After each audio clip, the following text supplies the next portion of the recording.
و د ستوري په خپل وینا کې د عوامي نېشنل ګوند صوبایي مشر اصغر اڅکزي وویل چې د 8 اگست د سیول هسپتال او د 24 اکتوبر د پولیسو د روزنې د مرکز پیښې ډېرې دردناکې او غمجنې وې، خو د بده مرغه حکومت دغه پیښو په مخنیوي کې پاتې راغلی دی، بلکې وایي چې نور پیښې به هم کیږي.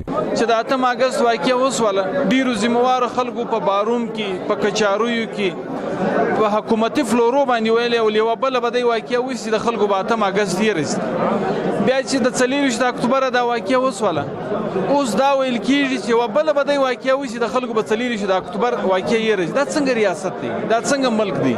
او په دغه طرز په دغه طریقه به خلک خپل لاشونه در کومه پورته کوي، خو په کومه طریقه چې پښتانه خپل د ځوانانو د خپل پړه لیکه خلکو لاشونه او د هغې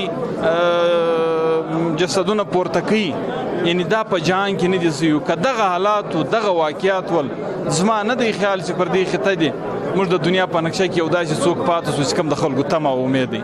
پر دې مهال د ګوند مرستیال مشر نواب عمر فاروق وویل چې حکومت تر اوسه په دغه پیښو کې د تورنو کسانو په نیولو کې بری موندلی نه دی.